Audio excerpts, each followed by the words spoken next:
Good afternoon, everybody. Live from the third largest city in the United States of America and live from the Promontory here in Hyde Park, Chicago. I'm Mario Smith, and welcome to the drive for this wonderful Monday, March 28th, 2022. I hope everybody's weekend was interesting. I'm sure last night was quite interesting for a lot of people. We are here today the plan originally was to do the show from here after the Academy Awards, be near stage and all that. Everything went upside down. Did not see any of that coming, like none of it. So today we are absolutely going to talk about what happened last night at the Academy Awards. And there's a bunch of other things that are going on too. Taylor Hawkins, the amazing drummer for Foo Fighters, passed away this weekend. We'll be talking about that. All kinds of stuff. Today it's ginger beer again. And thank you to the folks from the Promontory and 16 on Center for allowing this to happen. We are really, really excited to be here. We're not here all the time. I'm here all the time. We're not here all the time.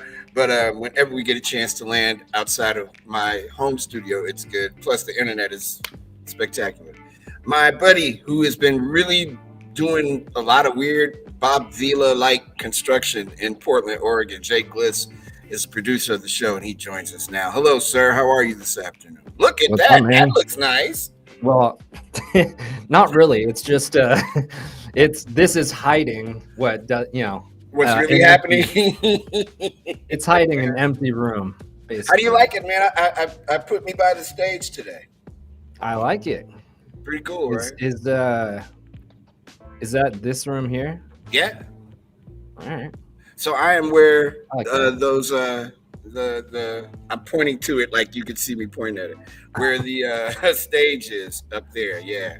We don't have chairs and stuff. I can kind of get a feel for it and looking behind you. So yeah, this is a beautiful place. And there's a tin roof. So occasionally you'll hear helicopter, airplane, and just like at my house, trains passing and all that, because we're literally across the street from the train tracks, just like at home. So it's pretty cool. And I like coming here, man, and being able to do the show. I like it too. Yeah, it's not bad. Everything works here. There are no fights in the hallway. I can't smell bacon. Today when I was at home because I was here early this morning getting stuff kind of put together, and then I get home and my hallway smells like an entire pack of bacon. Interesting. And I don't eat pork, so I don't eat bacon. But that's right. I remember you saying that. But the smell was so amazing. It took me a second to kind of get my bearings together, because I was very much all in on some bacon for like that long.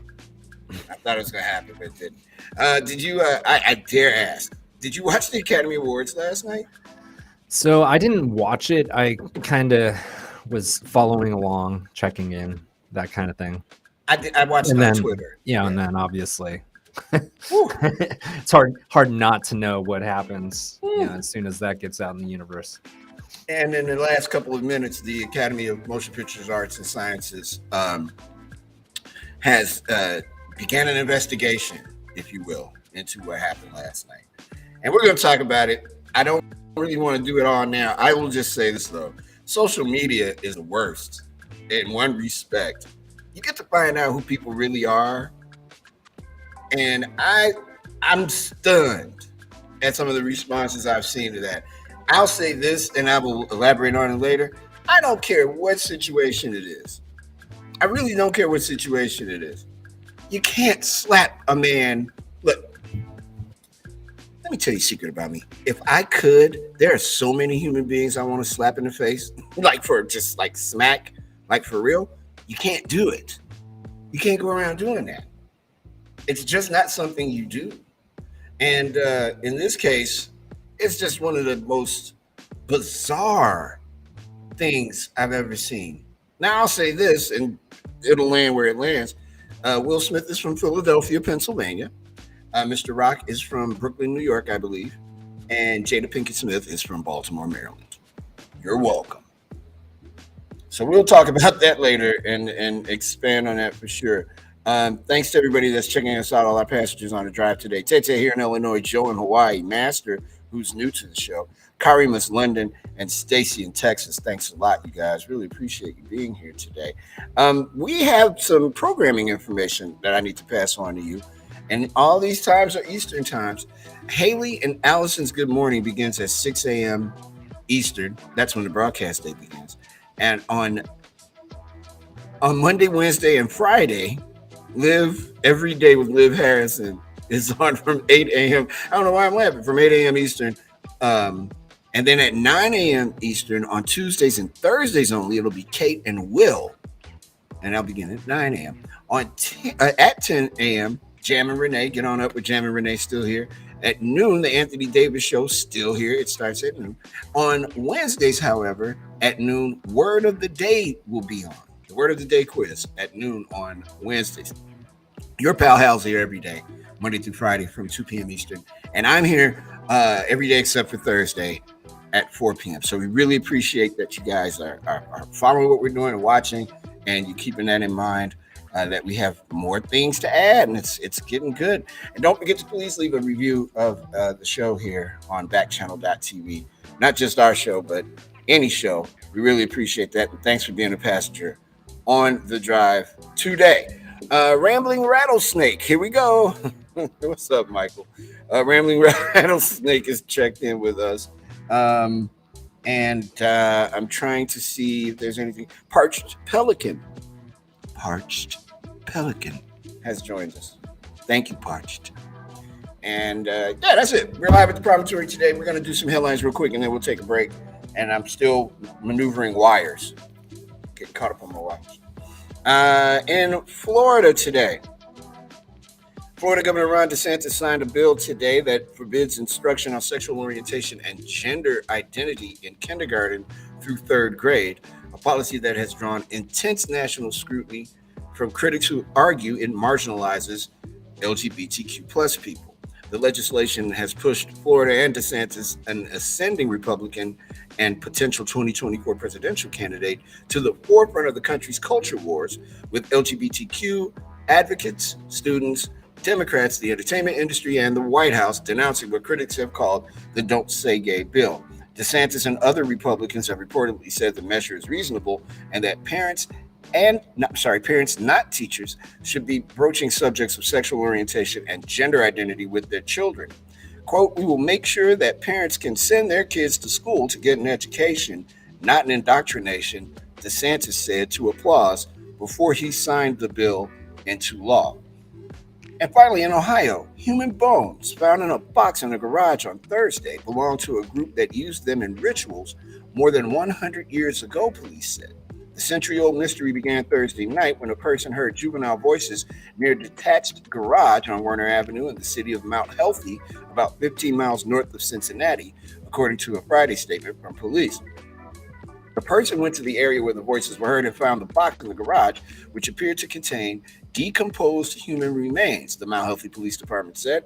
Police said the bones once belonged to the Independent Order of Odd Fellows, a group that was founded as a fraternal organization in the early 19th century and once had a lodge in the city, but has long since moved from the area. The bones were relics used by the group in rituals, police said. And those are the headlines at the top of the hour. When we come back, we'll get into the news a little bit deeper. We will also, I promise we will talk about it because everybody on the blinking planet is. We'll talk about what happened last night at the Oscars. Not just a smack, but there was some news that was made last night too. Live from the promontory in Chicago, it's The Drive with Mario Smith. We will be back right after these words.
Welcome back to the drive, everybody. Rambling Rattlesnake is here. Also, Rich Lather. That is so good. Oh, my man Gary T. Rich Lather is here. Thanks for being passengers on the drive, fellas. Truly appreciate it. Boundless Dinosaur. Boundless Dinosaur. Brainy Porcupine.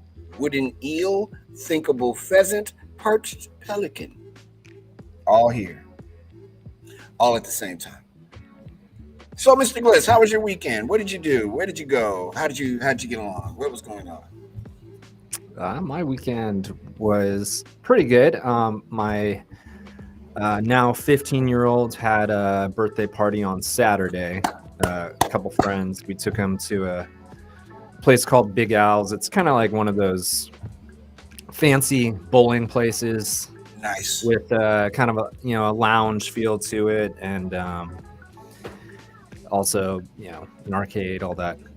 So that was interesting. I hadn't been around so many teenage boys since I was in high school, and yeah, it's unnerving. Man, they're stupid. The dumbest. They're so dumb.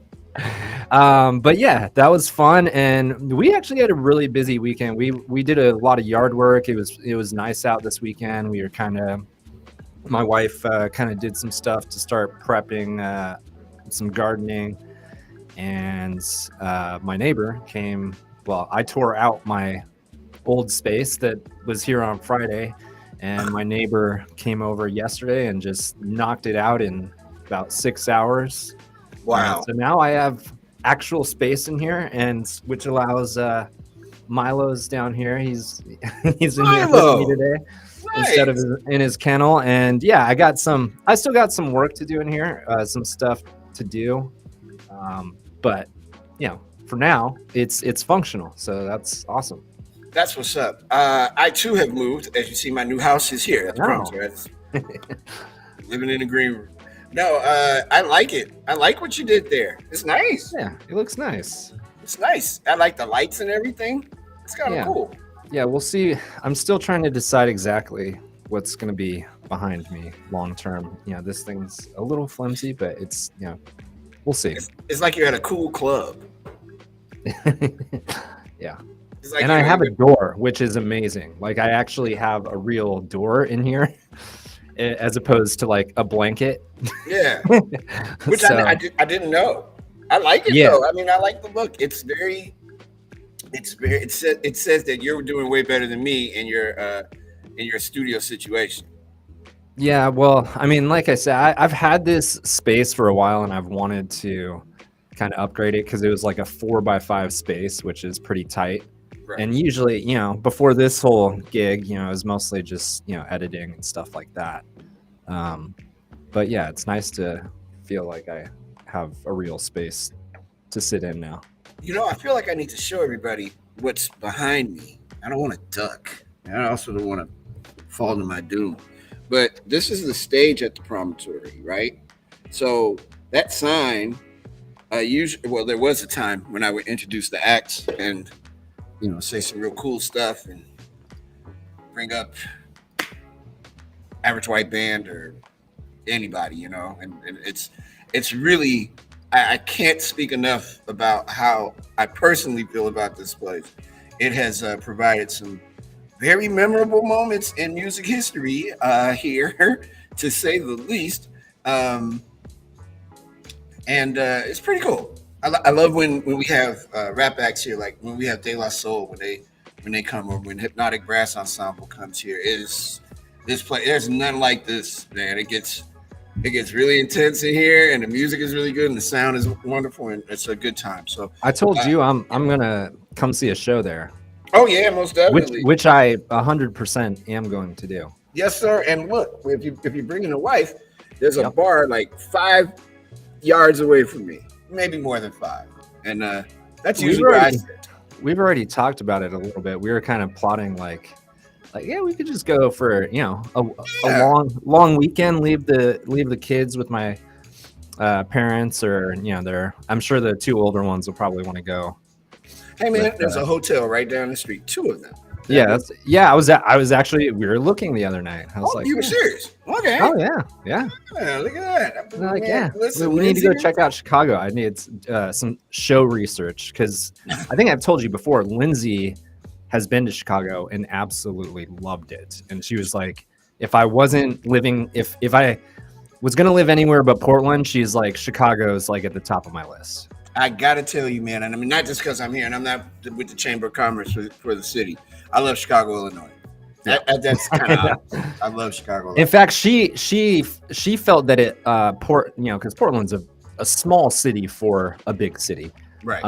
But she said that's one of the reasons she liked it, that it had a similar feel to Portland, just a much bigger, larger city. It's a big small town. It in a lot of ways it's a very country ass town, but it's a big small town. But I love it, man. I'm glad to hear that you guys are coming. Lindsay started following me on Instagram. Oh yeah, there you go. I'm like, whoa, well, that's right. Yeah, I remember her asking a couple days ago. That was really nice of her. I wasn't expecting all that, and I was like, okay, now I got the glisses, get the children, get them all. Yeah, there's something I said. There's something that you posted. It was probably about Taylor. Probably. And so that's how it came up, and she was like, "Oh, what's this?" There you go.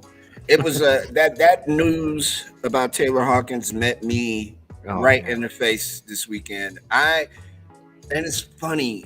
We were talking about the Foo Fighters not too long ago, and I really love that band. I think they're a solid American band, like one of the best. It's the Roots and it's Foo Fighters. They're the best two bands in America to me, and Taylor Hawkins was a big reason why the Foo Fighters were so good. Yes. I know Dave Grohl is an amazing musician. I get all that. But Taylor Hawkins was holding it down, man, on that Gretsch. And just hearing he's 50 years old. And we'll talk about that later, too. Apparently, they found a bunch of stuff in his body. Yeah. And when I heard Columbia, I was like, that could be anything, But, we got a lot to talk about today. I'm not used to having this setup. So I like it. Nice, man. Yeah, it's not bad, right? I look like a professional broadcaster today. I don't look like I'm sitting in my house. I gotta show you in the corner of my house at that. Spot I really like is this one here. That's our patio, yeah. I like that. So what did I see on our patio? There's a gentleman in Chicago. Oh boy, I hope I don't get in trouble. His name is Young James Brown. He's not that young. And Young James Brown put on a show on our patio one night, man. And I have it on tape somewhere, and it is hot dog. It is a very man. It's like, what is going on today in the world? But the patio is dope. It's really nice when the weather is nice. We're surrounded by residential buildings to the west, and it's weird. Hyde Park is a combination of commercial businesses and residential homes and apartments and stuff. You'll see. Don't worry, buddy. I got you. You come here, and I'll somehow take enough Dramamine to fall asleep on the plane, and I'll come see you. Stay in. Yeah, man. Like I said, a weekend trip wouldn't be that hard. So I figure maybe see a show, hit a couple bars, good bars, and see a baseball game. I got you. I got you on it. Don't worry, man. I know. Places you're gonna go. That's the plan. Yeah, the evenings will be spent by you giving us a tour of the best places to drink. So. Oh yeah, I know them, and that's not healthy, but I do know them. I'm staying away. It's Monday. One of the other things that happened this weekend was President Biden said that Putin should be removed, and people were like, "Oh no!" And then the White House was like, "That's not what he meant."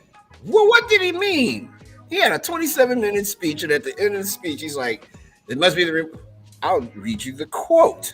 He said at the end of the speech, it was 9 words, and essentially it was President Putin must be removed from office or something like that. And it's like, well, For God's sake, this man cannot remain in power. Those are the 9 words. For God's sake, this man cannot remain in power. And the White House was like, hold on, that's not what he meant. It's not? And isn't that what everybody on earth is thinking? Man, that dude can't stay in power. War's never going to end. Why do we do that? Why do we hear it for what it's worth and then go, wait a minute, hold on. He didn't mean that. He absolutely meant it. He meant that. He wouldn't have said it if he didn't mean it. And of course, the spin is, we're not trying to piss Putin off. We don't want to get angry and start, man, look, everybody in the world is saying he must be removed from power, period. Nobody. Who's saying keep him in? Nobody. He's a problem. And so that was one of the things that hit me this weekend that I saw that I was like, huh? I didn't know about that. What is this? I'm sorry, Marquise is here and Maryland is here as well. Maryland is in New Hampshire. And that's how that goes. There is a possible deal as Zelensky has opened the door for the Ukraine to take a neutrality deal in a peace deal with Russia. Ukraine wouldn't be able to join NATO if it adopted a neutral stance. Zelensky made the remarks during a 90-minute video call with Russian reporters, which Russian authorities had warned Russian media to refrain from participating in, and that was according to Reuters. A neutral stance would have to be guaranteed by third parties and put to a referendum, Zelensky said in remarks that aired yesterday. Security guarantees and neutrality, non-nuclear status of our state, we are ready to go for it. This is the most important point. Zelensky said that he denied other Russian demands like the demilitarization of Ukraine. So it sounds like what Zelensky's saying is we don't want to be in NATO. That's fine. We don't want to have anything to do with nukes. That's fine. Stop blowing us up. I don't know if that's him acquiescing to Putin or saying, hey, enough is enough, sir. You've done quite a bit to us. Please leave us be. But it is, if nothing else, it's very interesting that that happened. I don't know. I still see China getting involved somehow, and bringing this to a close sooner than later. Representative Jet Fortenberry resigned after being convicted. The Nebraska Republican resigned his House seat on Saturday after he was convicted of 3 felonies earlier in the week. The resignation marks the end of Fortenberry's nearly 2 decades in Congress and comes after both party leaders in the House called on him to step down. This appeal starts immediately, Fortenberry told reporters after the verdict on Thursday, citing concerns about the fairness of the process. Fortenberry told his House colleagues in a letter that his resignation is effective March 31st. Quote, due to the difficulties of my current circumstances, I can no longer effectively serve. Close quote. That's a t-shirt. Bliss, we need, the show needs merch. I think that's the t-shirt. Due to the difficulties of my current circumstances, I can no longer effectively serve. Let's get the marketing team on it right away. And also the letter he wrote includes a poem from Mother Teresa, which in part reads, people are often unreasonable, illogical, and self-centered. Forgive them anyway. That can be on the back. You put, due to the difficulties of my current circumstances, I can no longer effectively serve on the front, like show logo. And then on the back, people are often unreasonable, illogical, and self-centered. Forgive them anyway. Fortenberry was guilty of 2 counts of making false statements and 1 count of concealing information. He lied in 2 interviews with FBI agents about $30,000 in illegal campaign donations he got from a Nigerian Lebanese billionaire, Gilbert Chaguri, prosecutors said. A Nigerian Lebanese billionaire. That is a combination player. Fortenberry and his attorneys argued the prosecution was politically motivated and that Fortenberry misremembered details of a call with an associate who informed him of the illegal donations. Each count carries a maximum sentence of 5 years in prison. His sentencing is scheduled for June 28th. There's that. Ginny Thomas. Remember we were talking about her? Clarence Thomas's wife? Clarence Thomas. Ooh, Clarence Thomas. He'd be stroking. This report from NBC News. Shortly after the 2020 election, Ginny Virginia Thomas, the conservative activist and wife of Supreme Court Justice Clarence Thomas, sent an email to an aide to a prominent House conservative saying she would have nothing to do with his group until his members go, quote, out in the streets, close quote. A congressional source familiar with the exchange told NBC News, how's she not in jail? Seriously. How is she not in jail? She's essentially saying, we're going for the coup. I forgot about the board. Yeah. How the hell is she not in jail? How is her husband not in? How is he not? Why isn't he recusing himself from any January 6th anything? His wife is a potential problem here. And he's just out here. Well, you know what? I think today I'm going to go to the hospital because I don't need any of this, honey. I love you. Good luck. Come on, man. Thomas told an aide to incoming Republican Study Committee Chairman Jim Banks from Indiana, Republican, that she was more aligned with the far-right House Freedom Caucus, whose leaders just 2 months later would lead the fight in Congress to overturn the results of Democrat Joe Biden's victory. It's a lot of work to do all of that, to keep Joe Biden from being president. I really, truly do not understand how this woman remains free, if not in jail, just somewhere where she can be interviewed by that January 6th committee. I mean, I don't know. I don't know, man. This is not my world. I'm a simple caveman. You know what I mean? I don't understand what is going on. How? Well, I guess I do understand. Excuse me. I guess I do understand, and I'm taken aback by it. Forgive me. Remember, the pandemic isn't over just because you're over it. Well, hey, Shanghai starts China's biggest COVID-19 lockdown in 2 years. China began its most extensive coronavirus lockdown in 2 years, beginning today, to conduct mass testing and control a growing outbreak in Shanghai, as questions are raised about the economic toll of the nation's zero COVID strategy. Shanghai, China's financial capital and largest city with 26 million people, had managed its smaller previous outbreaks with limited lockdowns of housing compounds and workplaces where the virus was spreading.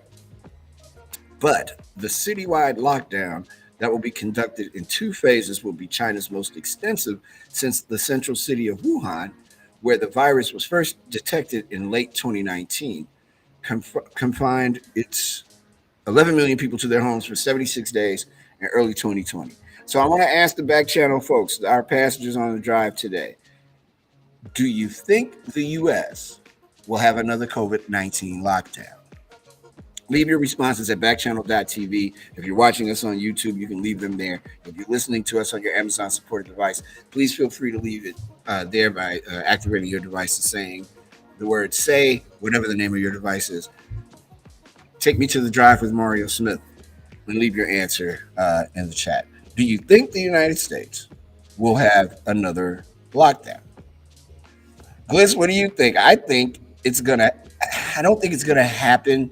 I think they're going to revive those mask mandates and stuff, though, before they lock us all in again. Yeah, I mean, because we can't do the in the house thing again. You know what I'm saying? No. That can't happen again. Because if it happens this time, you think it's hard now for getting people to want to go back to work. Nobody's going. Grass Puddle says no lockdown. I don't think there'll be a lockdown. I just don't. I think they'll do the mandatory. Coming out of frame. I'm sorry. The mandatory mask mandate again. I actually wouldn't mind that so much. Yeah, I mean, I'm still wearing my mask about 80% of the time. Mm-hmm. I mean, I'm not outside, but typically if I'm going inside somewhere, unless it's somewhere like a gas station or something like that where there's only one other person. But yeah, I've been wearing my mask for the most part anyway. So I certainly hope that we don't get locked down again. I can see it happening though, and it's only because people are very reckless. People are reckless, and if one person gets sick, they may not want to tell anybody that they're sick. I mean, I don't know. I think we are in a good spot right now, this country anyway. But Yeah. seeing that happening in China again, this is how it started the last time. It didn't start there, but I mean, when a country as dense in population as a nation as dense in population as China is locking down people, and this town has 26 million people in it, pay attention to that. In my mind, it's worth paying attention to. Um, and I'm curious if they do lock us down or try to, how will people react to that? It could be nasty. Yeah. You know? I mean, I think that's probably, the biggest obstacle in something like that is how much will people tolerate that a second time around? I think it would be certain. Yeah, it would be What? It would be. Whew. By the way, Joe Biden is saying now that he was expressing moral outrage at Putin not articulating policy change. I would have rather him not say anything. Just stop talking. One guy's going off with a slap, the other dude can't stop talking. It's just, everyone. Stop it! Yeah. Yeah. Yes. Arnold, stop it. The Senate panel meets to consider Ketanji Jackson, as she inches closer, Ketanji Brown Jackson, forgive me, as she inches closer to her Supreme Court nomination or confirmation. Judge Ketanji Brown Jackson will inch closer to the Supreme Court when the Senate Judiciary Committee meets to review her nomination after a week of intense hearings. The panel is not expected to vote until April 4th, however. Then the full Senate will vote later that week, requiring a simple majority to grant Jackson 51, a federal appeals judge, a lifetime appointment on the High Court. Jackson's nomination got a major boost Friday when two Democrats from conservative states, Joe Manchin of West Virginia, or as I like to call him, Democratic Mitch McConnell, because he's a piece of work, and John Tester of Montana came out in favor of her, putting her in a strong position to win confirmation. So that's April 4th. So that would be next week. We can have a new Supreme Court judge by the end of the week next week. That'll be cool. I think we're past time for that. Not just a new judge, but a judge that looks like people in the country, besides Clarence Thomas, who doesn't look too good now with his wonderful wife, Ginny. Grass Puddle says whoever brings back a lockdown won't be reelected, and that would scare them. Exactly. Because nobody wants to be the legislator that says, hey, we got to lock this down again. I know here in Chicago, Mayor Lightfoot's running for mayor. That ain't happening. She's not going to do that. I'm sure in New York City, newly elected Mayor Eric Adams can't do that. That's a bad look. If he turns around and is like, okay, we got to lock it down again. So, I mean, here's the other thing I was reading today that they're going to really push for people over 50 to get the booster, the fourth shot. And if that's happening, then I might feel a little bit better about being out and about and around, We'll see. I'm still up in the air on shot 4. Not that I won't take it. I'm just like, come on, man. There has to be another solution, right? And I'm sure they're working on it, but it's a lot to ask to and it goes with the whole lockdown thing. How many people are going to be down for a fourth shot? We're going to find out quite soon, because I mean, you can't keep that a secret. People are going to say, I don't want to get a fourth booster, or let me add it. How soon can I get it? All that is on the horizon, I suppose.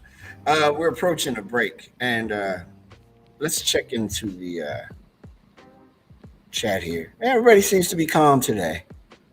Tay wanted me to let you know about the large balcony here at the promontory. We talked about that, the patio. Um, oh, Jean joined the stream. Hi there. Limitless Crane is here. Um, Tay, nothing regular about you, my friend. And yeah, there we go. Yeah, yes. I had a couple of incidents. Ooh, I better not say that. I still work here. I had a couple of things happen on this patio that weren't the best. I saw a real situation jump off on the street a little bit further down the street here. Apparently, I missed the smaller version of an international coup. I have to tell you about that, Gliss, when I see you. It went down in the parking lot. Uh, Grass Puddle says my Vax card has a spot for the fourth. Does the fifth one come with a free oil change? It better come with something. I'm pretty sure it doesn't come with an oil change, but it better have something to it. The community report is coming up, and when we do the community report, we'll be talking about the wildfires in Colorado, a situation that happened here in Chicago involving a worker on public trans shooting a intoxicated man. Crazy. Some stuff from Salem, Oregon, and we'll talk about the Unipiper's stolen unicycle. The Unipiper? The Unipiper is. He's another character here in Portland that's well known around the city. He's basically a unicyclist, but he's dressed as Darth Vader. And he plays bagpipes, and they're usually on fire when he's playing them. What? Huh? I'll pull up a picture when you do the story, because you got to see an image, I think, to get the idea of. But he's kind of like, he's just one of those characters. You see him all around, like Blues Festival or any other kind of thing that's happening, downtown during the summer. You're likely to see the Unipiper down there. All right, so it's Dylan T. Pickles and the Unipiper. Got it. Right. I think I'm understanding what's happening in Portland now. Well, the motto is keep Portland weird. Oh man, hey. I believe the article references Dylan T. Pickles, actually. My man. Just Cool. I appreciate that information, because I need context for talking about the Unipiper, and Dylan T. Pickles is my go-to guy in the state of Oregon, so in city Portland, and I'm with it. Let's take a break, man. When we come back, we'll have our community report with that story and others. It's the drive. Scott, it's Tay-Tay's favorite part of the show. It's the drive with Mario Smith here on Backchannel.tv, YouTube, and on your Amazon-supported devices, live from the Promontory in Hyde Park, Chicago. And we will be right back right after these words.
It's time for the community report here on The Drive with Mario Smith on Backchannel.tv. There's a breaking news story actually coming out of Pennsylvania that's kind of appropriate. Please forgive me while I read from my phone. 3 killed in a 50 vehicle pileup on a snowy Pennsylvania highway. A Pennsylvania county coroner said at least 3 people died in a collision involving more than 50 vehicles that closed a portion of an interstate and sent more than a dozen people to area hospitals. Dr. David J. Moylan, the Schuylkill County coroner, said the search of the scene hasn't been completed because of the burning vehicles, but, quote, I suspect it could run higher.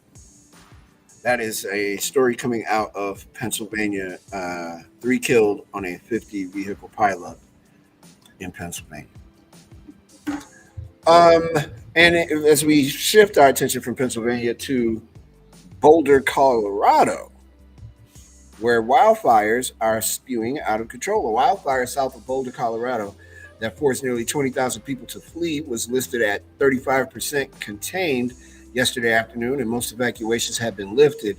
Officials with Boulder Fire Rescue said the fire, which ignited Saturday, burned to within 1,000 yards of homes on the west end of Boulder, said Mike Smith, incident commander.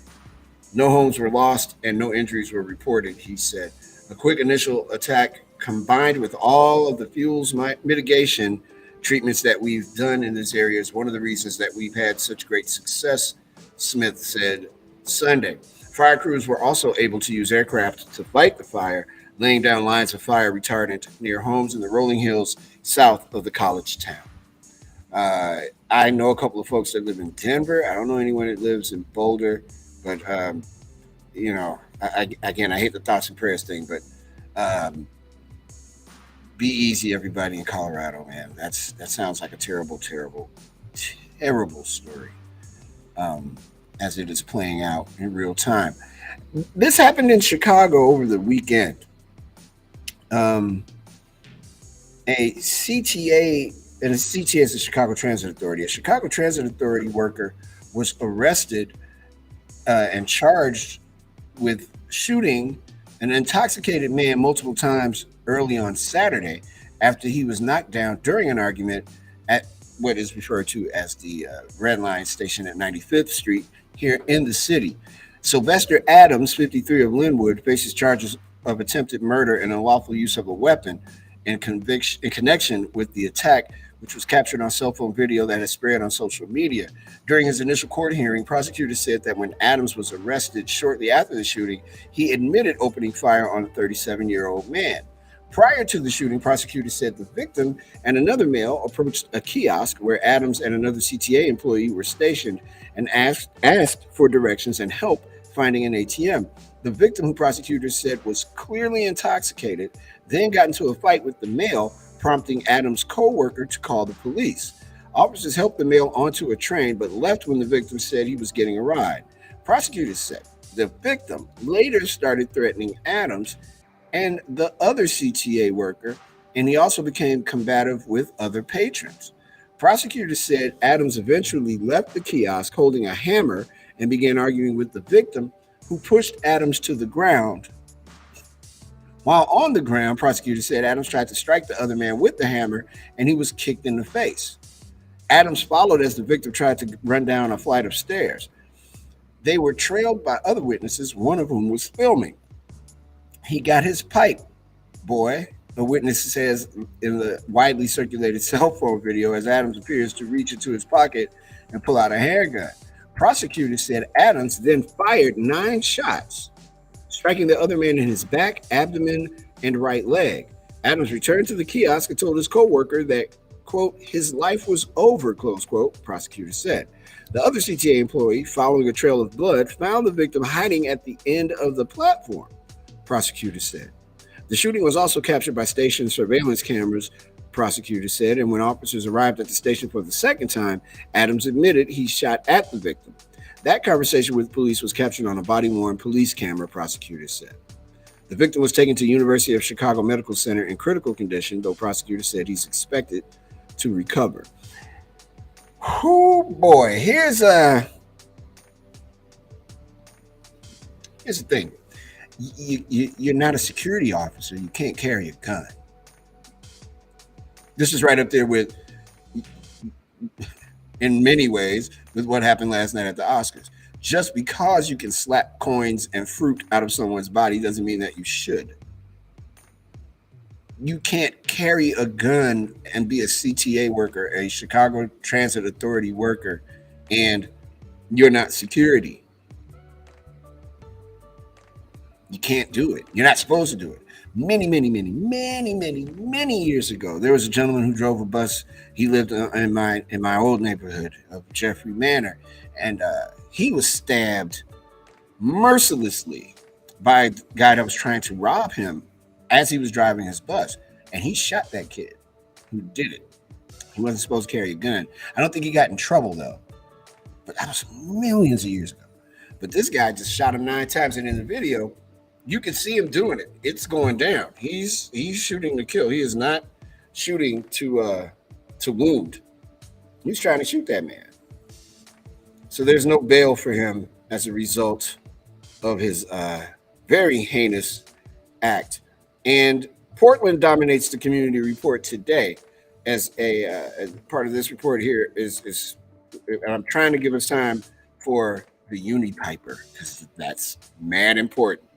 A driver who crashed into a homeless encampment in Salem, Oregon, early Sunday, killing 4 people, has been charged with vehicular homicide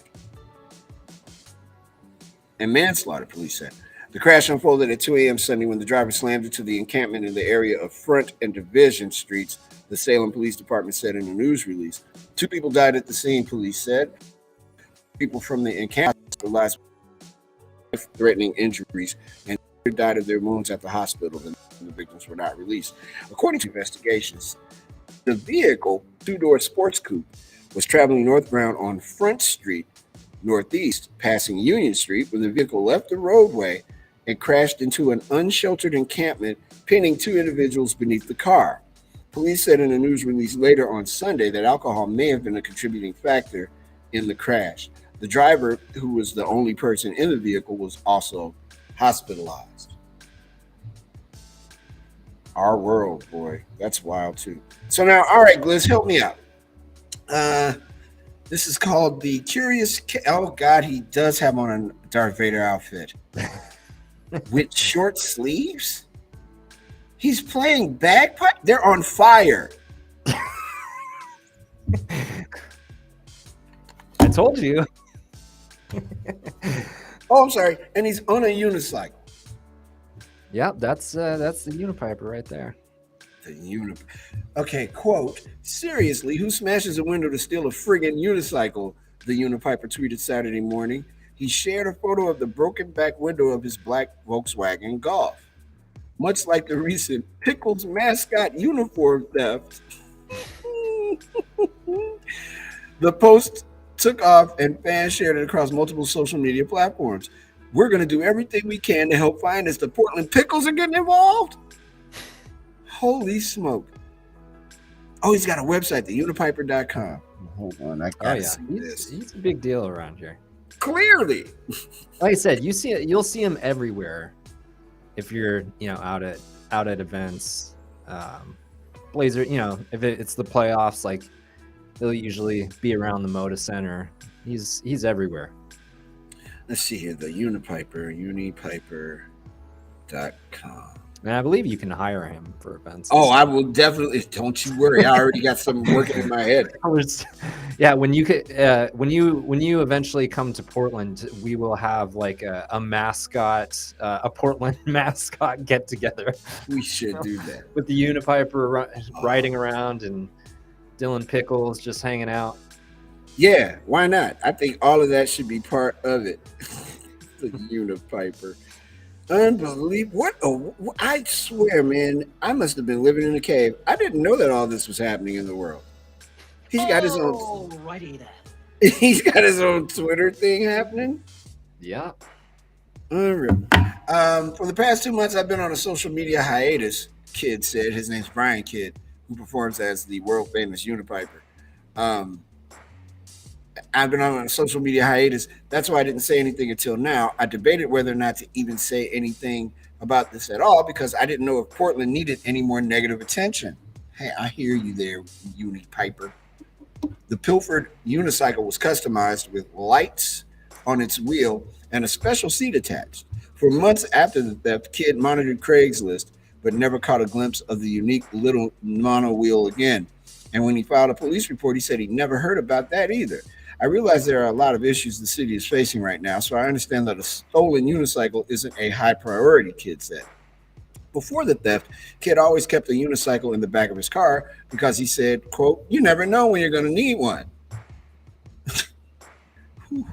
He's been performing as the flame spewing, loudly piping costume cyclist since 2007, adding the flame aspect and an ever evolving series of costumes as he went.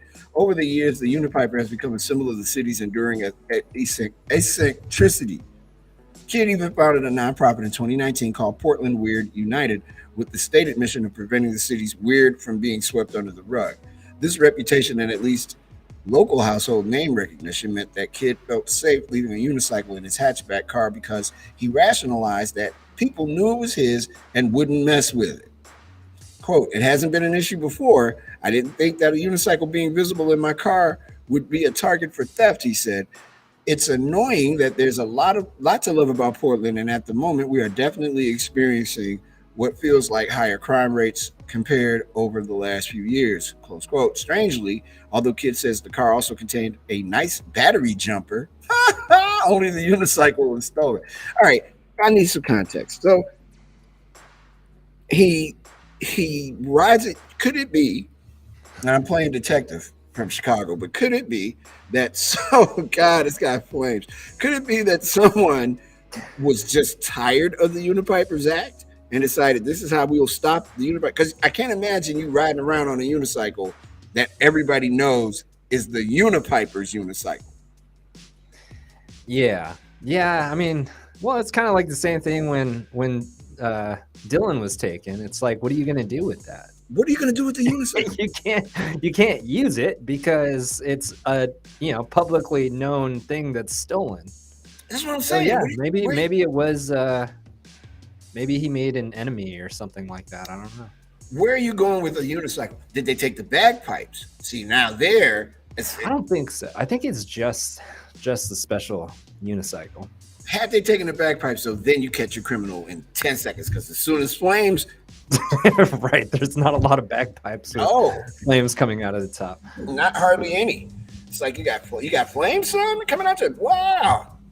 So okay, on my list of things to do in Portland, not places to go eat, none of that. We have to have a mascot. We have to have a weird get together of all the weird people. Get them all in one place. Sounds like the right thing to do. Yeah, bring some pride back to Portland. Everybody know if you're in Portland, Oregon, you're weird, except for Gliss, who's not weird, but he is surrounded by the weird. That is for sure. Jack joined the stream. Doting Crow, Vague Lynx, Sad Rooster. Morris is joining the stream. Mia, Jennifer is here too. Mia's in Illinois, and so is Sad Rooster. Okay, that's nice. I think I know who Sad Rooster is. I'm guessing. They're thinking.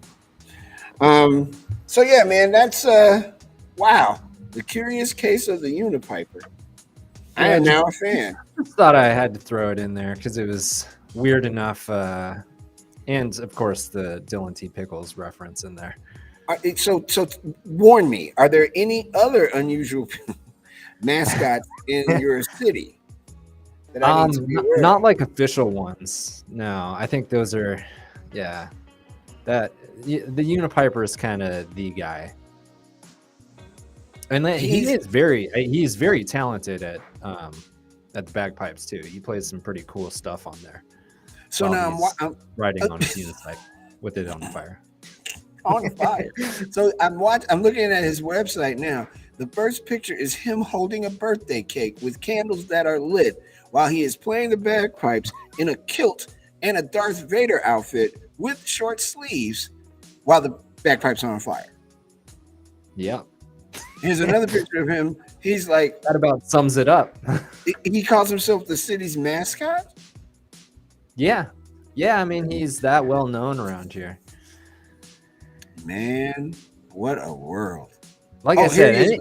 any big events that's happening around town, in particular, in summertime when it's not raining, you know, you'll see him around. He's out everywhere when the weather's nice. Okay. Whew. All right. What a day. When we come back, probably the hardest part of this show that I'm going to do is we're going to talk about what happened last night at the Oscars. The entertainment report is coming up. And then after that, the Dylan T. Pickles sports page. I'm changing the name to the Dylan T. Pickles sports page. So Kyrie Irving information. Oh, we're going to talk a little bit more about Taylor Hawkins as well. MGJ1S says the CTA shooting and the slap heard around the world were both quick. No thought about consequences, reactions that mature adults should be above succumbing to, but it happens. It was just that day. Fair enough. When we come back, we'll have the entertainment report. This is going to be a good one, and I'm sure I'm going to piss a bunch of people off, and that's fantastic news. We'll be back in just a moment. It's The Drive with Mario Smith here on Backchannel.tv, and we will be right back.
Welcome to hour 2 of The Drive with Mario Smith here on Backchannel.tv, YouTube, and on your Amazon supported device. My name is Mario Smith. Thank you there, Ian. Thank you for joining us today on The Drive. A action-packed situation today all over the place. I am live today at the Promontory here in Hyde Park, and this is where the entertainment comes to be heard. We were going to have an event today, but the schedule got flipped around, so I'm able to be in here without a sound check or people walking around and being interrupted, which is kind of cool. Thank you to the folks at the Promontory for allowing this to happen today. We really appreciate it. They let us here from time to time, and it's nice to be here on our first show of the new week, episode 45, by the way. Joining me in Portland, Oregon is my man Jake Bliss. What's up, sir? Not much. He is in a brand new situation, new digs. Look at him. It's like he's in outer space. That's cool. I like that. Yeah. I like the lights and stuff. Maybe I'll change up the lights a little bit. Man, if you don't, hey, look, remember, the more you do, the more they want. So be careful.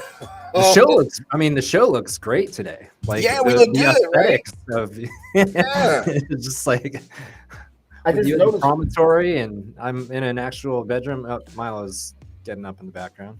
Hey, Milo, hold on. I got to do something. Keep talking. Wait a minute. Yeah. Hold on. I wish we could have him do the show here every day. Oh, look at that. Wow.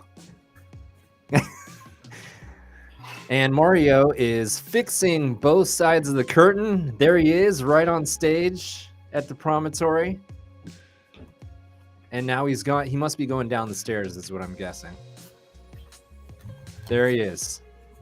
I'm assuming you were going downstairs. Okay.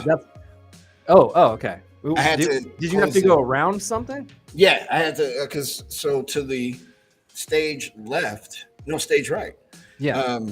it would be stage left if you were looking at the stage. It's 3 little steps, so I had to jump up the steps Okay. because I noticed that for the past hour, people have been able to see behind the curtains. It's not what we Yeah, want. I in my play-by-play, I said you must be going down the steps. So. Oh, there was a play-by-play. That's always fun. That quick little joint there cost me 5 seconds that I may not ever get back. Hito has joined the stream. Noah is here. Atul is here as well. And we thank everybody that's being a passenger today on the drive. Yeah, just had to get you said aesthetic, and that made me look around. And I'm like, oh no, that doesn't look good. But today the show does look good, right? It does. Yes, very. I like it there. That looks nice. I wish I could do it all the time from here, man, but yeah, I can't. I'll improve the situation at Studio A. Maybe. And I also want to do, there's another spot here in Hyde Park that I want to do it from. It's actually a bar, but I have to be real careful because it's a very colorful bar. And it's very drinky. I mean, that sounds fun. It's very day drinky though, so people might be, doing the most with the words. And I don't want to get us in any trouble. I'll just add a sensor to my soundboard over here, and then we just keep dropping a bunch of beeps the whole time. Oh well, then maybe I should look into it. The great part about this is the portability or portableness, if you will, of being able to carry all this stuff from place to place without it being a super laborious task. You know what I mean? I stick all this junk in a backpack and walk around. Nobody knows what I got in there anyway, so it's kind of cool. I say we do some headlines and then get on with it because it's been a subject of great consternation, and it has given me a very horrible feeling about humanity, if that's even possible to have a worse feeling than I already had. The headlines: the Academy of Motion Pictures Arts and Sciences today condemned the actions of Will Smith during Sunday night's Oscars and launched an inquiry into his slapping of presenter Chris Rock. In a statement Monday, the Film Academy said the Academy condemns the actions of Mr. Smith at last night's show. We have officially started a formal review around the incident and will explore further action and consequences in accordance with our bylaws, standards of conduct, and California law. The fallout from Smith's onstage assault continued today as Hollywood and the public continue to wrestle with the moment that stunned the Dolby Theater crowd and viewers at home, and may have passed all others, even that gold standard flub, Envelope Gate, and Academy Awards infamy. Smith stunned the Dolby Theater crowd and viewers at home when he took the stage during Rock's remarks after the comedian made a joke about Jada Pinkett Smith, Smith's wife. Rock said, "Jada, I love you. G.I. Jane 2, can't wait to see it." Will Smith's wife has alopecia. It is a disease that caused her hair to fall out. A most inappropriate joke, and we'll get into it in a second. You can't, man. You can't. I know a lot of people want to, and I know a lot of people think that was dope, but it was not. It was ridiculous. You can't slap fruit out of a man's body and coins and other artifacts because he cracked a joke. Could have absolutely handled that later. Anyway, there's that. And China today began its most extensive coronavirus lockdown in 2 years to conduct mass testing and control a growing outbreak in Shanghai as concerns are raised about the economic toll of the nation's zero COVID strategy. Shanghai, China's financial capital and largest city with 26 million people, had managed its smaller previous outbreaks with limited lockdowns of housing compounds and workplaces where the virus was spreading. But the citywide lockdown that will be conducted in 2 phases will be China's most extensive since the central city of Wuhan, where the virus was first detected in late 2019, confined its 11 million people to their homes for 76 days in early 2020. Millions more have been kept in lockdown since then. And those are the headlines at the top of the hour. When we come back, we will talk about it. It's The Drive with Mario Smith here on Backchannel.tv. Sorry, I'm sighing. It's just really We'll be back right after these words. Thanks.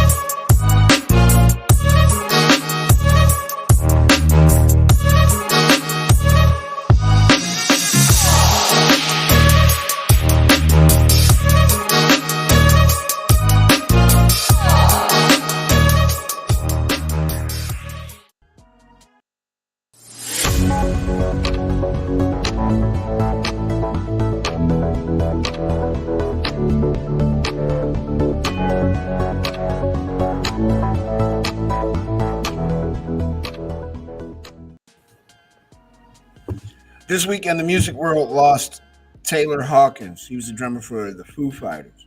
He was 50 years old when he died. Um, these obituaries about famous artists when they pass on. It seems contrite after a while. I'll just tell you how I'm feeling, and Gliss can chime in if he wants as well. Taylor Hawkins was a bad guy, man. I'm not a bad person, but a really talented musician. And after when the Foo Fighters was formed, which was at first just Dave Grohl playing all the instruments, he found his musical twin flame, if you will, in Taylor Hawkins. Taylor was collaborator, co-conspirator, all those things to this great, great American band. And it hit me like a ton of bricks. Just hard to describe how, when I looked on my phone and saw that, I thought it was a joke.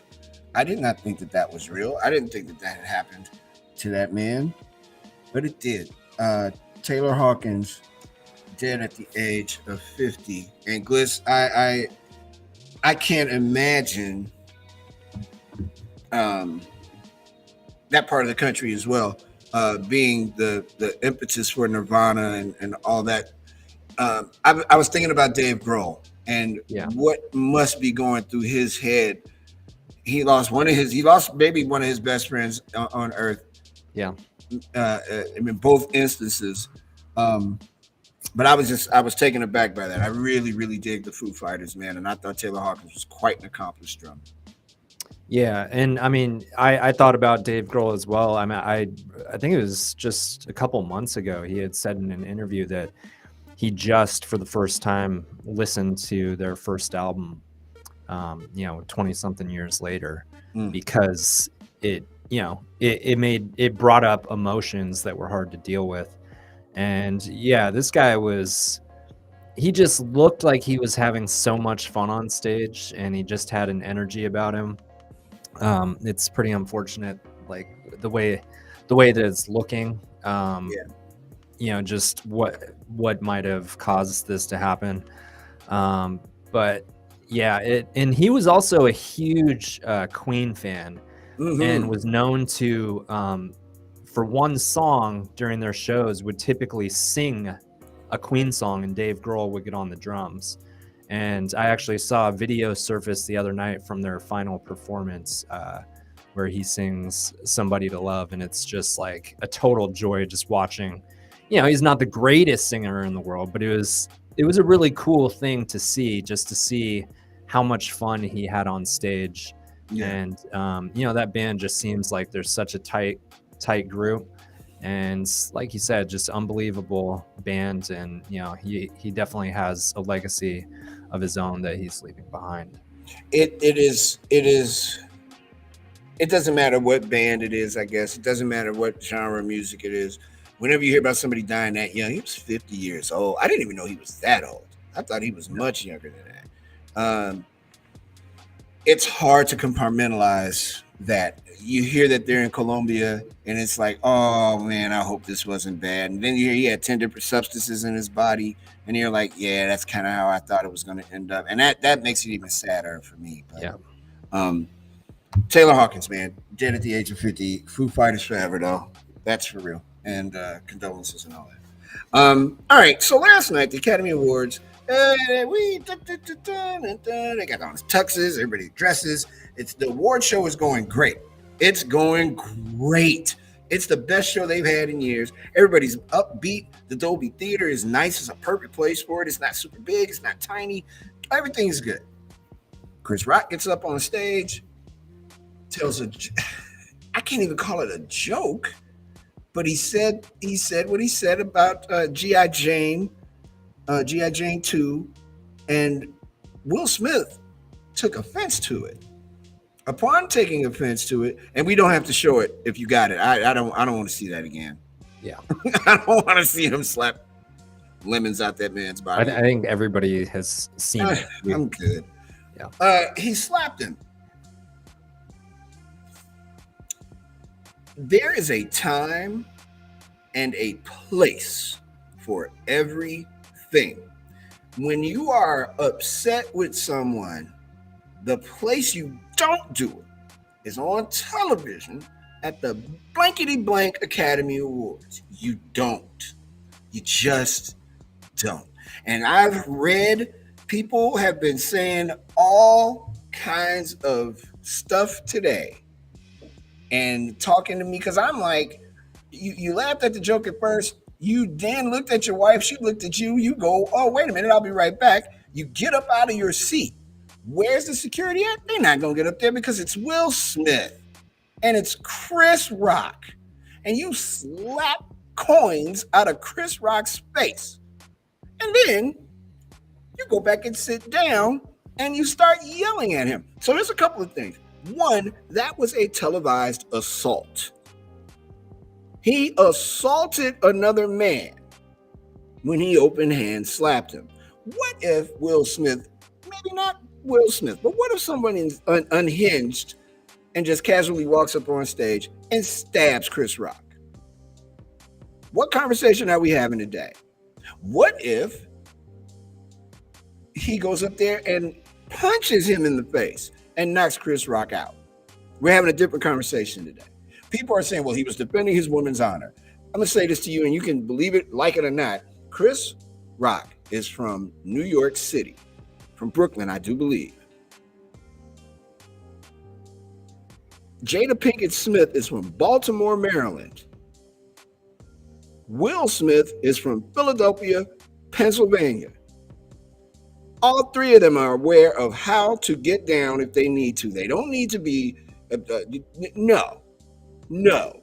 Sorry, but no. That doesn't work for me. Chris Rock apparently has been making jokes about Jada Pinkett Smith for a while. I guess he made some joke in 2016 that probably landed like a lead balloon because I don't remember it. You're Will Smith. I can go on my phone right now and pull up video of Will Smith jumping out of balloons, airplanes, going to volcanoes, riding a motorcycle with Sadhguru, doing all kinds of stuff. You just had a book tour. Your redemption tour in this book, if you will. And you're giving people all this advice. You're doing all this self-help stuff. I get all of that, and that's cool. And I understand people have a momentary lapse of reason and weakness and all that. But come on, brother. That wasn't the place to do that. Not on the Academy. I don't care where it is. You don't put your hands on another man like that. If you want to talk to Chris Rock, if you're Will Smith, you pull that brother to the side after the Oscars are over. Even if you go up there during a commercial, even if you say it during a commercial where no one can hear it, how about this? What if Chris Rock and Will Smith had a confrontation and you didn't know about it? You never saw it. You don't know what you don't know, right? But this was on television live. And for the people who are saying it's fake, why would they need to stage that? Why would they need to do that? Will Smith trying to get a name for himself? Chris Rock's trying to get a name for himself? Are you kidding me? You gotta be kidding me. I think, at last I checked, I could be wrong. Will Smith is one of the largest entertainers in the world. He just won a Best Actor Oscar last night. He's got great. The first rap act to win a Grammy was Fresh Prince and DJ Jazzy Jeff. He's made history multiple times at the box office. He needs to get his name, so he's going to fake an incident with Chris Rock, who also pretty damn famous. How dare you say that that's... I will promise you, if you talk to Chris Rock and ask him, how does your face feel after you got slapped by Will Smith? He'd be like, it hurt because he slapped him. He didn't stage that. That's how you think, because what? I'm so tired of people making excuses for mediocrity and foolishness. You cannot do that. That man that Juwan Howard slapped a couple of weeks ago, you don't do those things. I understand why he did it, but you don't do that. You don't put your hands on another man. You don't. The restraint that Chris Rock showed, no one is talking about that, because he could have slapped the you-know-what out of Will Smith. All that, keep my wife's name out your mouth. I hear you. Okay. fair from your seat. But that was after you assaulted him. And again, where is it that he is exacting some kind of revenge for his wife? Jada Pinkett is a G. She's not scared to go up there herself. Come on, y'all. You can't do that. There are 100 Oscar parties after the Oscars are over. You mean to tell me, forget the parties, are you telling me that Will Smith can't find Chris Rock if he wants him? He can't call him on the phone if he wants to talk to him? He can't have him meet him somewhere so they can work this out? You're telling me that all this time has elapsed with him being upset with Chris Rock and he hasn't tried to reach out to him? I don't believe you. Go ahead, Gliss. No, I'm in total agreement. And as I was telling Lindsay, the unfortunate part about this is something that is gonna live on forever. Like, this moment will never. As great as an actor as Will Smith is, and as famous as he is, this is now something that's always going to be at the front of his legacy. People are always going to remember that moment. And when you do something like that so publicly, that's just the facts. Like, it's going to be one of the first things that people will think about, is that single moment when he has created this, such a successful career for himself, and, for how long he's been doing it. So I think that's the most unfortunate thing of this whole, and Chris Rock too. I mean, he's kind of he also will have that be something that he's remembered for. And it wasn't even, something that he really brought on himself. I mean, you can say what you want about the joke. I didn't catch the reference to the joke. My wife actually. Oh, you know why you didn't? Because G.I. Jane was made in 1997. Right. I had to go, wait, G.I. Jane? Yeah. And that was the thing. And so she pointed that out, and I was like, okay, but still, like, there's been worse, like, more brutal jokes said at the Oscar and at other events by other comedians. And when you have a comedian on stage, like, not that anything is fair game. I get some things, are personal, and I can understand how certain people might be offended by certain things. But you're in the public eye. You're at an award ceremony. Sometimes there's going to be, people are going to poke fun at you. They're going to bring things up. To react that way is just like, it's such a leap. It's like, it is. It's weird. Yeah, it was so bizarre. Yeah, I mean, it's weird. It's like one of those. I mean, you saw the look on the girl's face that was at his table. She was like, "Whoa!" Yeah, because like, there was like some uncomfortable laughing, and then when he started yelling, like, everything kind of changed. It was like, wait, is this not like, what's going on here? Like, this is clearly a lot more real than we thought 15 seconds ago. All of it is super bizarre, mega weird, and mighty uncomfortable. And as Gary T is pointing out, they were honoring Sidney Poitier last night.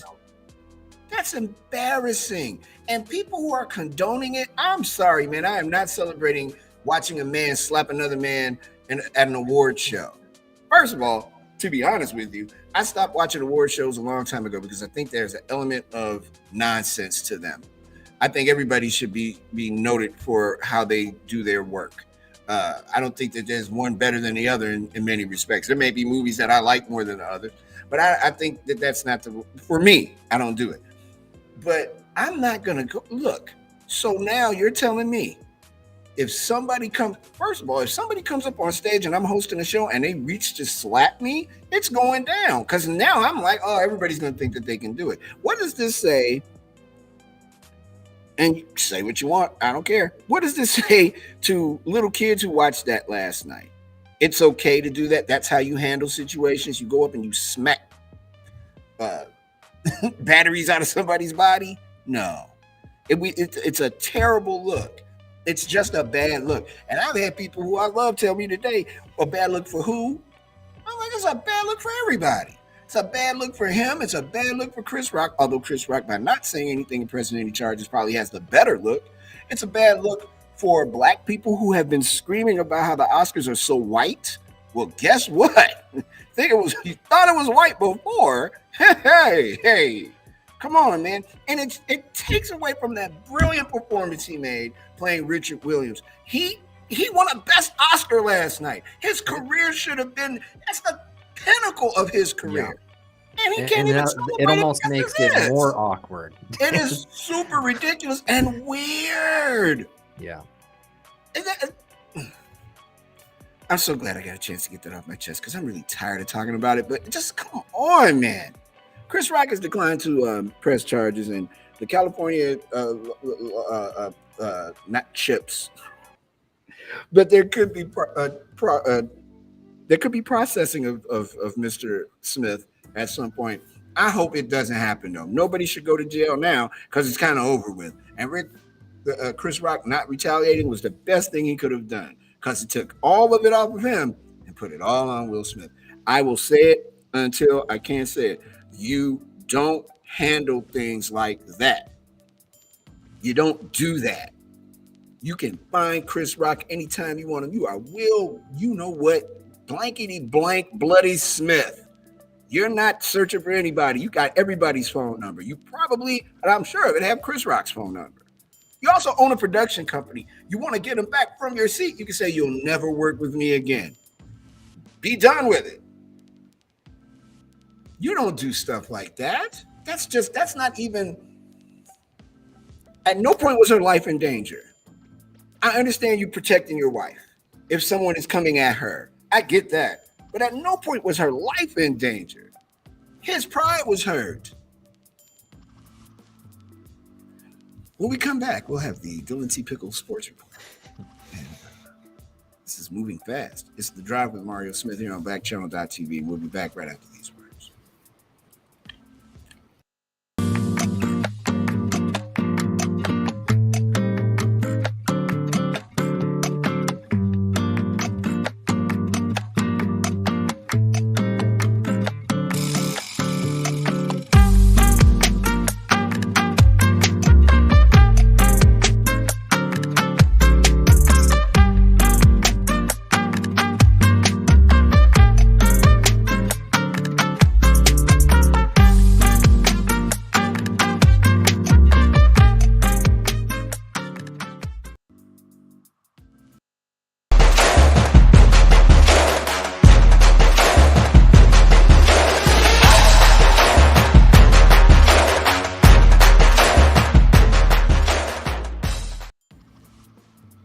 Yeah, I think I did it again. Bliss, I think I ran people off. Why do you say that? Yeah, because I just do. It's what I do, I guess. Kyrie Irving is struggling playing at home. Imagine that. The Nets star says his absence was about freedom. He shot 6 of 22 from the field, by the way. That's not freedom. That's you can't shoot in that gym because you haven't played there all season. He hadn't played a home game at Barclays since Game 2 of the Eastern Conference semifinals last season, but after spending the bulk of the season held out because of a New York City vaccine mandate, Irving returned to the Nets in Brooklyn on Sunday after Mayor Eric Adams created an exception to that mandate, allowing unvaccinated athletes to play. The result was underwhelming. Irving shot 6 of 22 from the field, including 2 of 16 on his way to just 16 points in a 119-110 loss to the Charlotte Hornets. The defeat had significant playoff implications for a Nets team still fighting for seeding. Charlotte's victory pulled the Hornets into a tie with the Nets for the number 8 seed in the Eastern Conference. Charlotte, by virtue of its 2-1 record against Brooklyn this season, has secured the head-to-head tiebreaker. So the Nets will have to outplay the Hornets down the stretch to avoid fading to number 9. If they do, they would need to win 2 playing games, including one on the road, just to make the playoffs. The Nets and Hornets trail the number 7 seeded Cleveland Cavaliers by 2.5 games, 2.5 that is, with 7 to play. I still think the Nets are going to be there. I haven't seen their schedule to be definitive about that, but the Nets have been balling. They've been balling out. like hard in the past few weeks. Um, I think that if the like I look at the Bulls won a game against a Cleveland team that's not the greatest team. Their schedule is messed up. There's 8 games left, and I think 3 or 4 of those games are against top tier teams that they haven't beaten all year. Getting to the playoffs, though, changes all of that because your strategy changes and it's the way that you approach these teams. And you can absolutely work this out in your favor if you're the Bulls, if you're the Nets. It's all a matter of getting to subsequently the next round of basketball games. I don't see I don't see the Nets not being there, to be honest with you, Bliss. I think they're not just going to be there. I think they're going to be very effective. And I think Kyrie will figure it out once he plays a couple of games at home. Too much talent to not. I mean, and the guys that play at the highest level, they just. It seems like a team that might have a hard time, making their run to get to the playoffs. But man, who wants to play that team in the playoffs? Nobody. I wouldn't. They're insanely dangerous. I forgot to put on my sports hat. There you go. There you go. More comfortable in my sports hat. UNC did it, man. They beat St. Peter's. Took care of that. Ended that. Stopped all that nonsense. The Cinderella story of the 2022 NCAA tournament is dancing no more. That's sad. They did a great job, man. I think St. Peter's was the story of basketball for this year. Yeah. Why did they beat North Carolina? They've been so messed up. If they beat North Carolina, come on, man. But now they the Duke Blue Devils. I gotta play the doggone North Carolina Tar Heels. I'll watch it though. I'm down. I'm there for it. I'm there for all of that. I can't wait. I'm very excited to see how that turns out. And what's the other one? Villanova is going up against, help me, Gliss. Oh, man. Because I can't see it. Villanova is...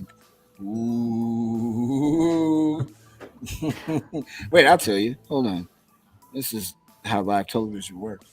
Villanova, who also looked good. My UCLA team got knocked clean out. I wasn't happy about that.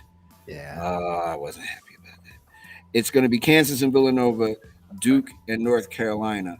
Too early to make NCAA has to love that lineup. Oh yeah, because these are all the bunch of marquee marquee programs right there. Yeah. I like North Carolina to beat Duke again, although Duke's going to be way more fired up. And Elevator Williams, I love that nickname. For Duke is a grown-up, 7'1" sophomore center. I like him, but I just Duke has hurt my heart so many times. If I bet on them, they'll lose. So if you want them to lose, just let me know. I'll place a bet. I like North Carolina in that game. Kansas Villanova is very interesting. Villanova is a big boy team. I like them in this game against Kansas. So I'm going to say North Carolina against Villanova for the national championship. And I'll pick after that. So I got Duke losing and I got Kansas losing. We'll see who's right. What do you got? Who do you like?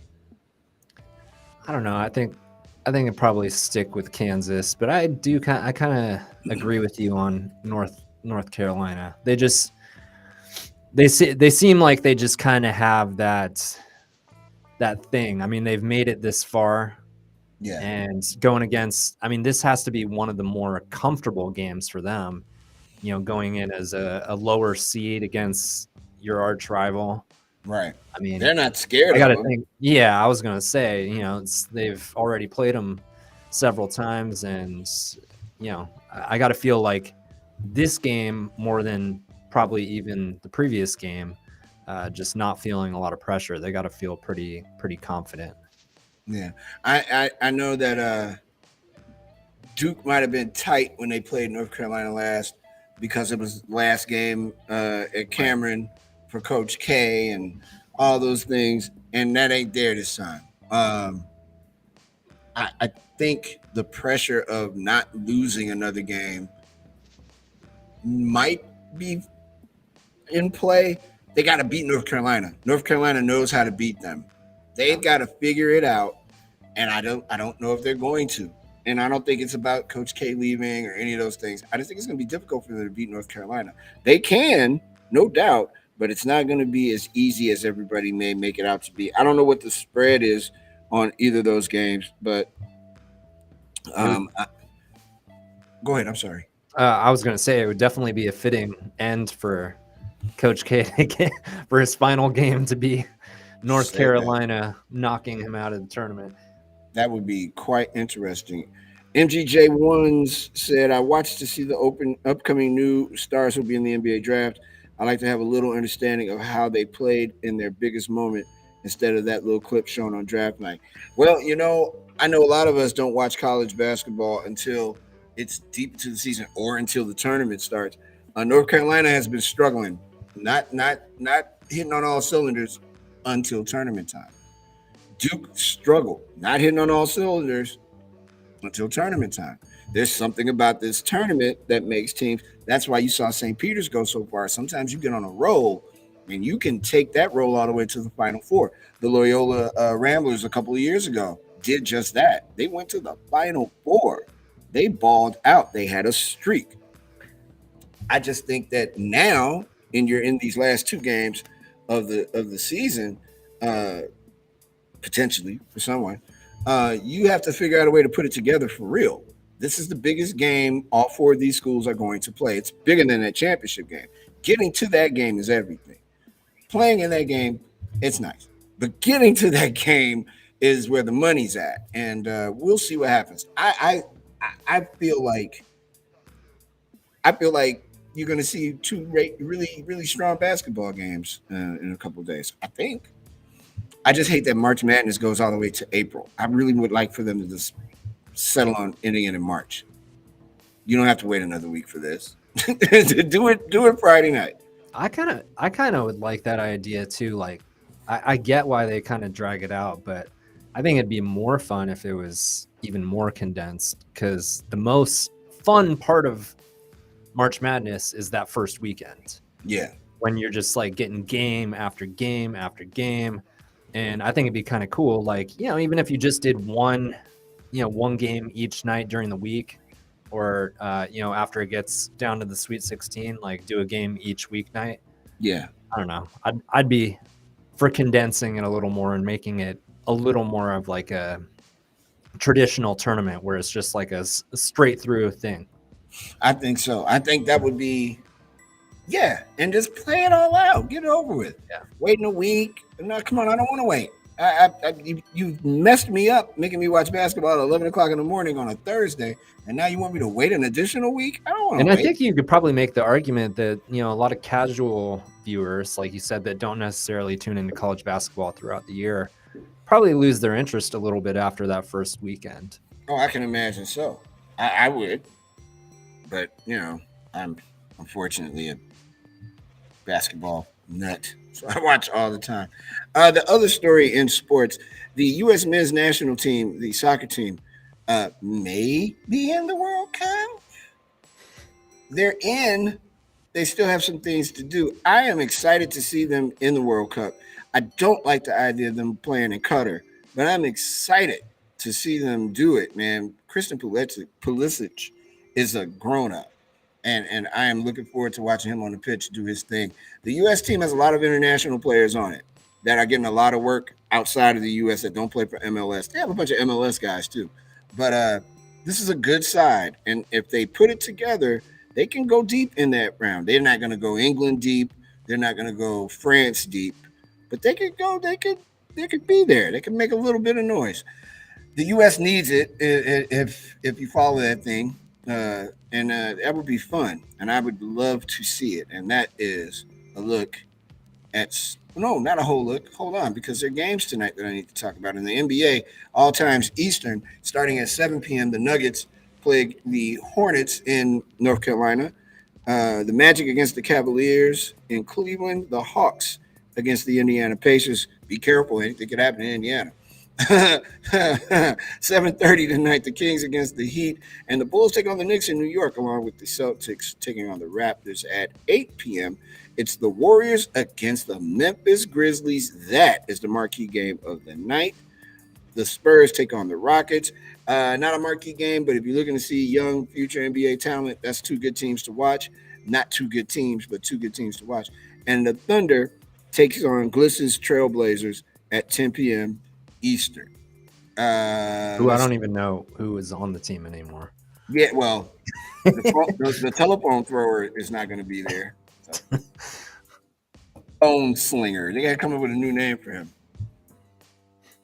The operator. Call him the operator. On this day in 1834, I was there.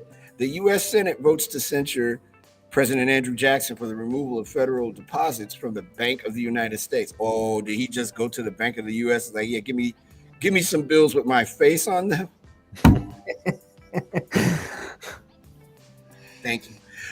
In 2003, Japan launches its first spy satellites to monitor communist neighbor North Korea's missile development and suspected nuclear weapons programs. We don't talk enough about what's going on in North Korea. This makes me very nervous. I'm just saying. Born on this day in 1955, country singer, actress Reba McEntire. I like Reba McEntire, age 67. Activist Bernice King was born on this date in 1963. She's the daughter of Martin Luther King Jr. In 1966, Cheryl James, aka Salt, Salt and Pepper is here. Salt's 56. She's a year older than me. Wow. All right. Woo. Singer-songwriter Lady Gaga is 36 years old today. In music history, Fleetwood Mac drummer Mick Fleetwood files for bankruptcy. I just want to warn youngsters out there, drugs are bad. Drugs are really, really bad. They're so bad they can make you file for bankruptcy. That's not funny. And in 2012, Earl Scruggs, a pioneering banjo player. Oh, you don't know how much I love the banjo, Bliss. We haven't had that conversation yet. Who helped create modern country music, died at the age of 88 of natural causes. I'm a big fan of the banjo. I don't know how to play one, but I love it. And what I'd like to do is learn how to play, be very efficient at it, and then go to my friends' houses and just play it really loud and wake people up and stuff, and then leave. Just walk away. Every time I think of the banjo, I just think of Deliverance. That's yeah, for sure. It's like where my head goes every time. Well, see, for me, it's the Beverly Hillbillies. Yeah, there you go. Every time. There's what's his name? Gary T. What's his name? The banjo player dude.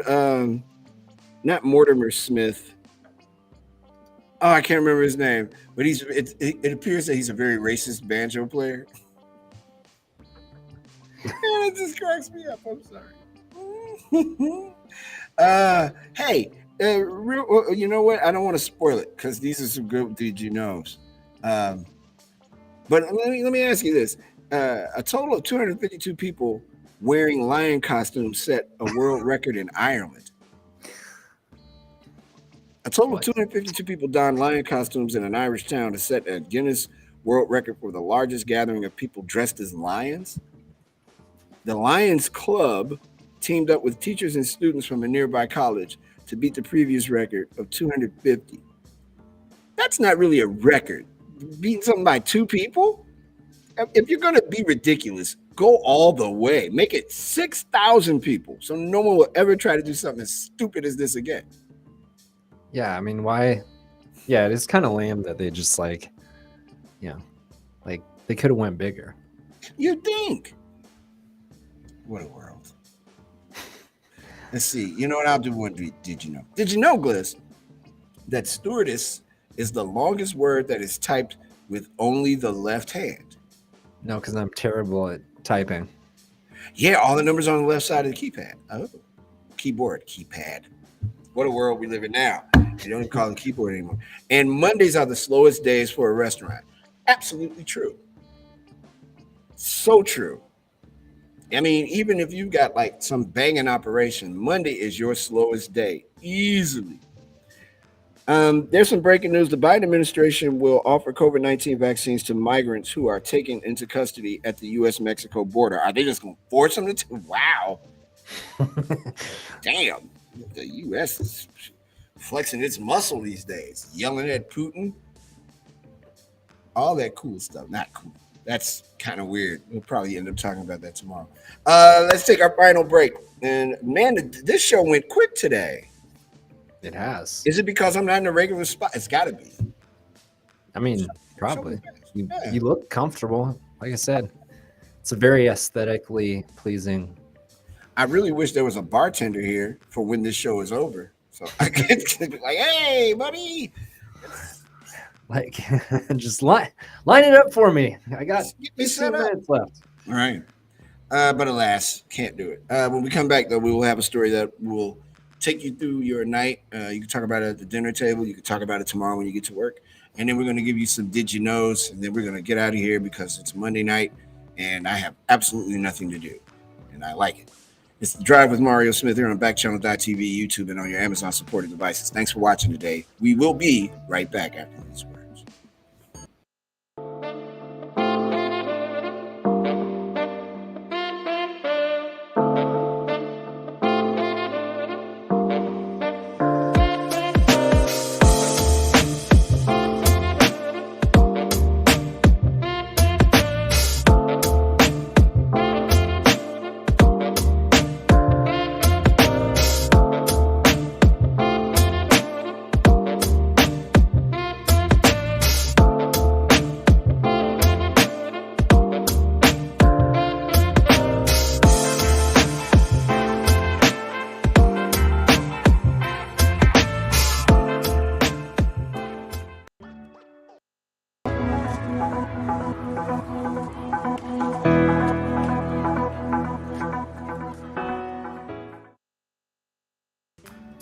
Scientists have invented an invisibility cloak for cancer drugs.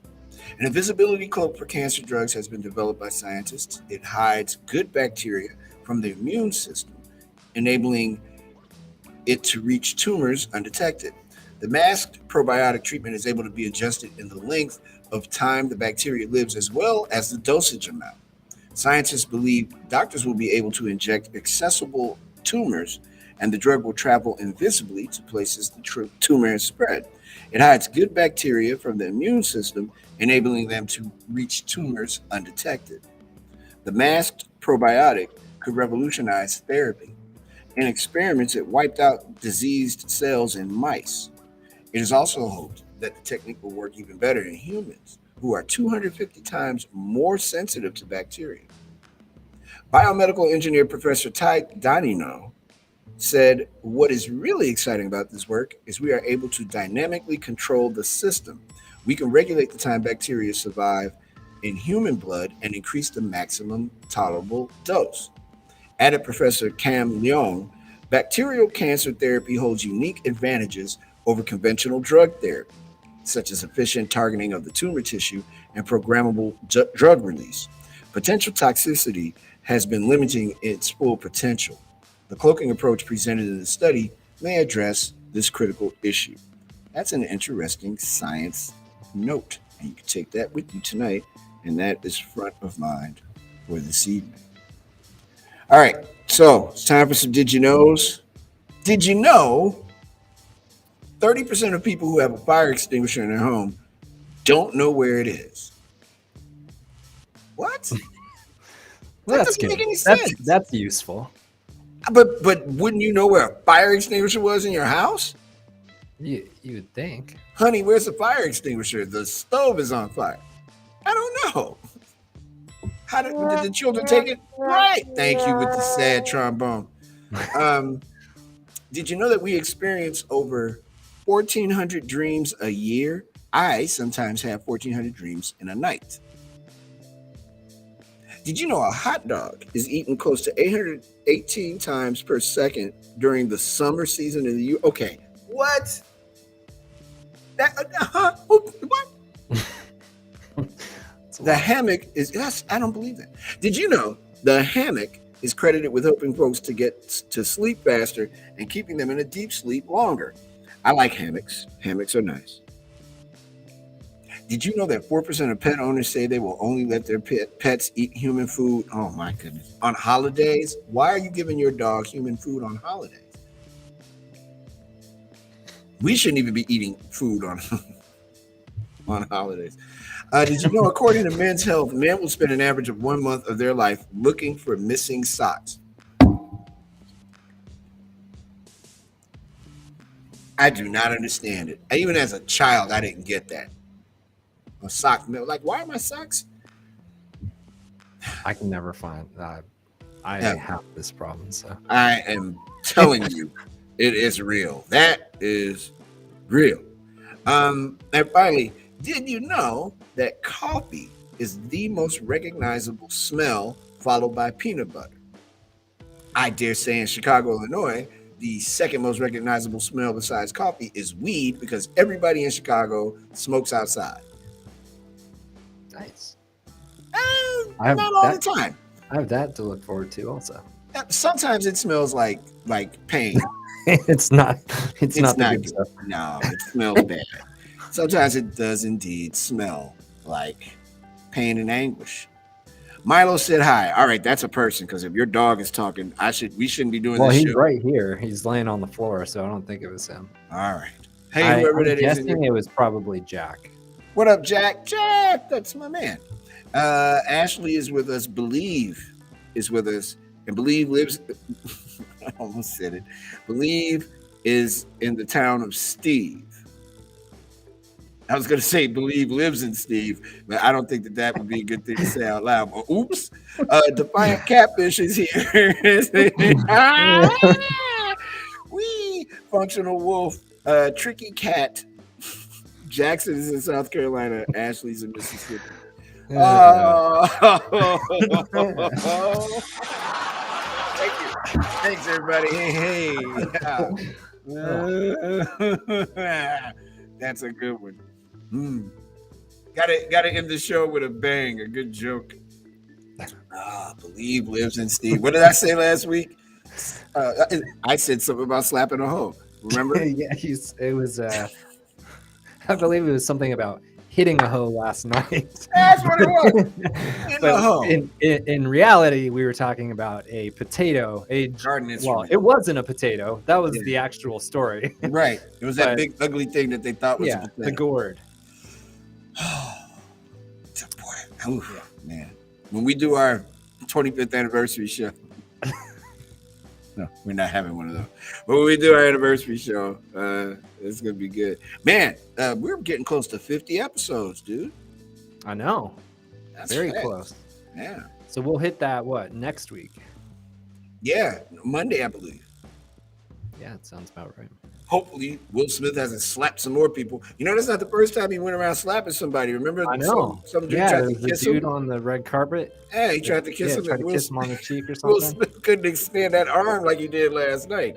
Last night, he straight smacked the. Yeah, he did. He reached back, like he was going to get a bow and arrow out of his. He slapped jacket or something. Yeah, that was bad. That's such a terrible thing.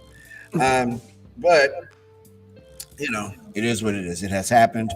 I will now stop talking about it because I'm tired of talking about it, and we will move on. Let's see, what else am I doing?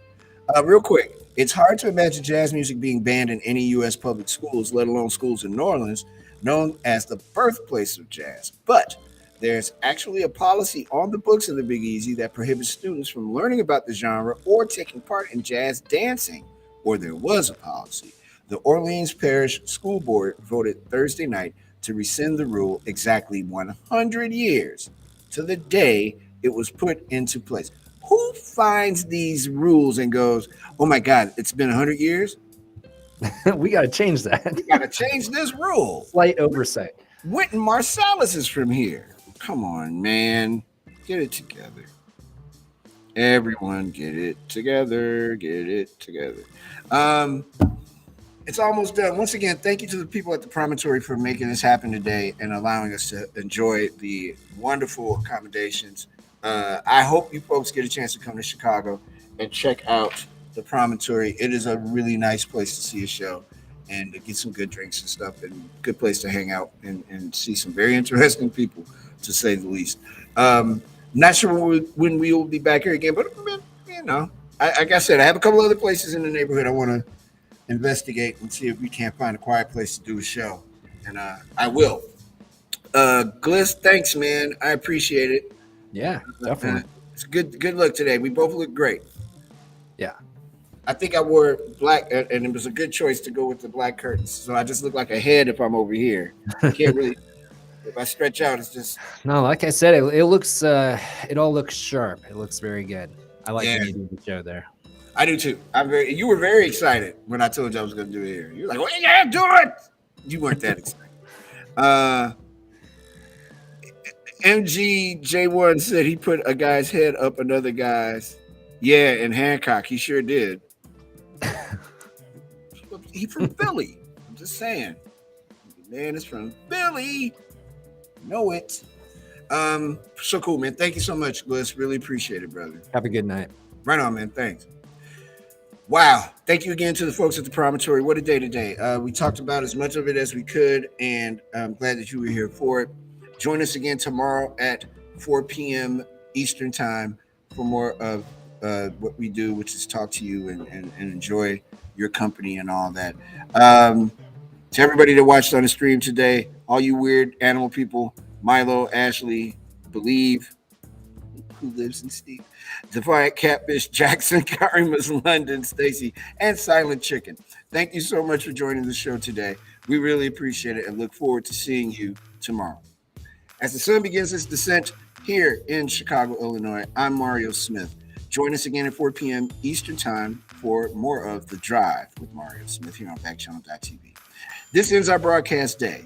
Catch us tomorrow morning, 6 a.m. Eastern Time, for Haley and Allison as we begin our broadcast day here on Backchannel.tv. On behalf of everyone who works for Volley and Backchannel, we really appreciate you being around today, and we will see you hopefully tomorrow. Be well. Have a good night.